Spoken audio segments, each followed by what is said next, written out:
Rupestrian Church of Santa Maria de Idris and San Giovanni Monterrone. This audio guide and the tactile panel in front of you will take you on a discovery of this striking religious complex that comprises the Church of Santa Maria de Idris and the Church of San Giovanni in Monterrone. On the left of the panel you will find the floor plan and the relative key for the two Rupestrian churches, while in the top right you will find important historical information about the site. At the bottom you will also find a drawing of the two facades within the Rupestrian context. After a short introduction of the history of the site, the audio guide will describe the floor plan of the two churches, the frescoes and their respective facades. History. Located in the heart of Sasso Caveoso, the rupestrian complex of Monterrone was carved out of the limestone spur of the same name in the 12th century to create San Giovanni Church. During the 15th century, the grotto, which was originally the cemetery area, became the Church of Santa Maria de Idris. The two churches are connected by a narrow crossing constructed in 1804 by the Confraternity of Santa Maria de Idris. Floor plan.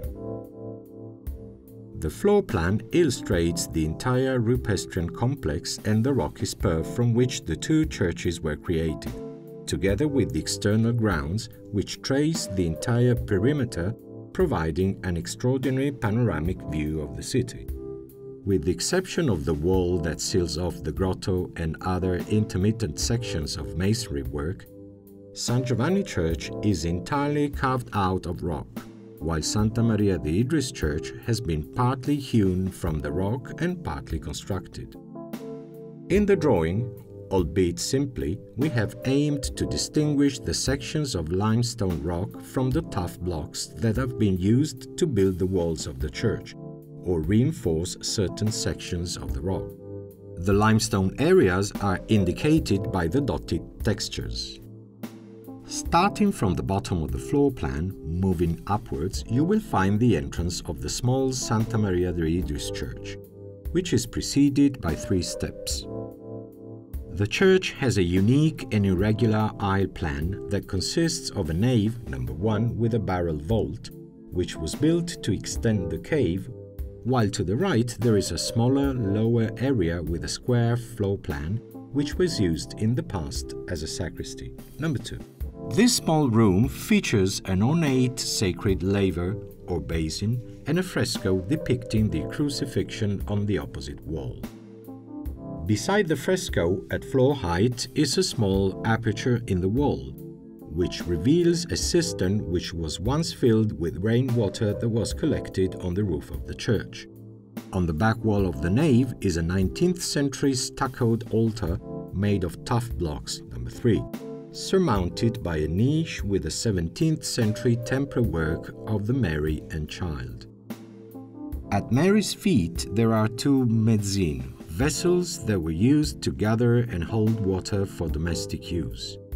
It is precisely these vessels and cisterns that give Santa Maria de Idris, which means water vessel, its name.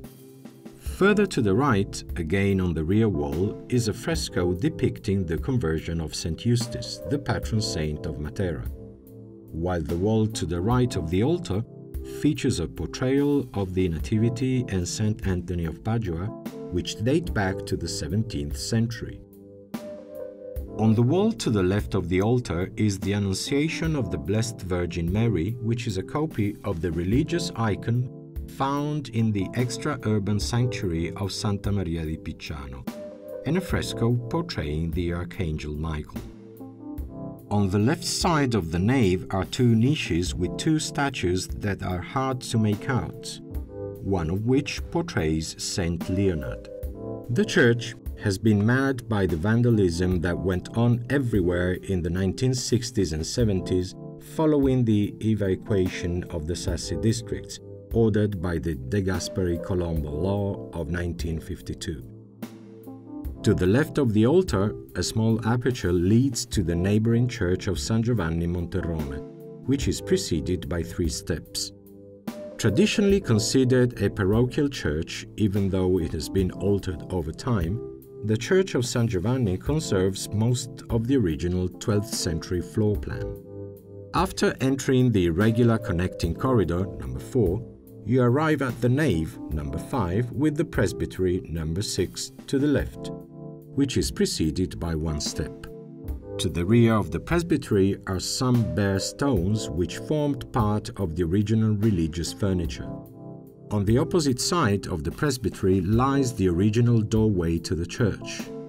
Numerous frescoes of great artistic value adorn the walls of the church, most of which were realized between the 12th and 13th century.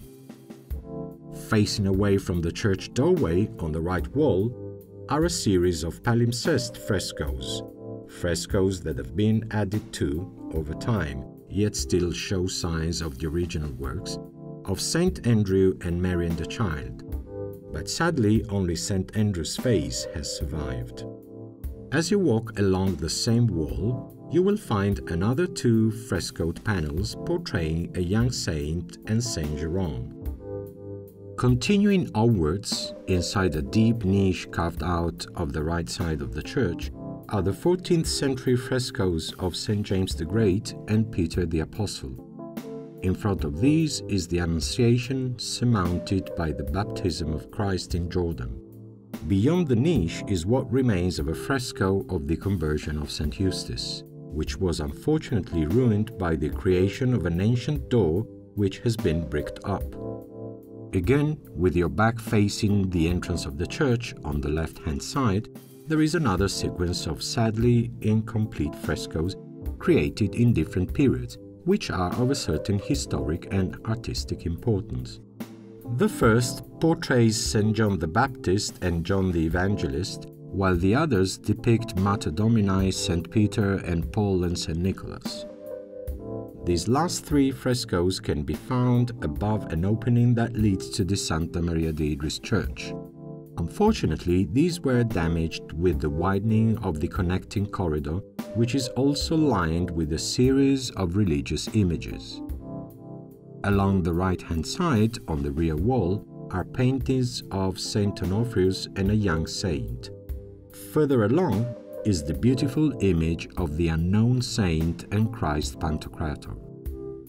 On the opposite wall, along the left side of the corridor, are the frescoes of Archangel Michael and Saint Nicholas.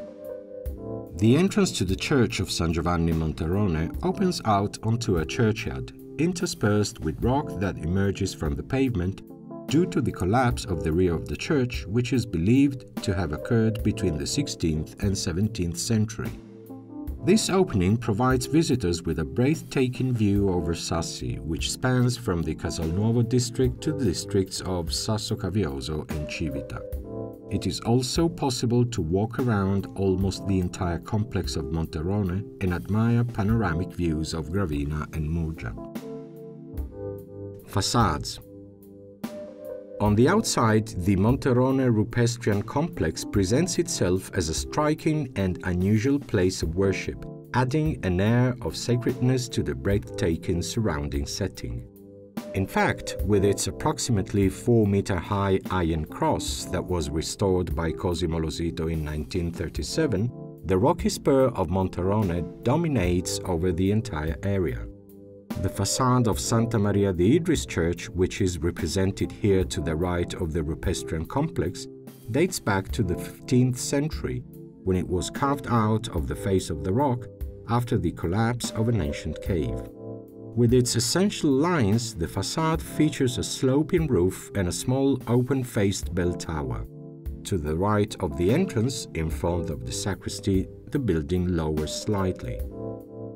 The entrance to the church consists of a square door in the center of the facade, which is accessed via 3 steps and topped by an archway and a small window with a rounded arch. To the left of the facade is a small building that is not connected to the church. The most striking visual element is the rocky mass that rises above the facade, indicated in the tactile illustration by the large textured dots. The facade of San Giovanni Church, shown further right on the panel, was created in 1804.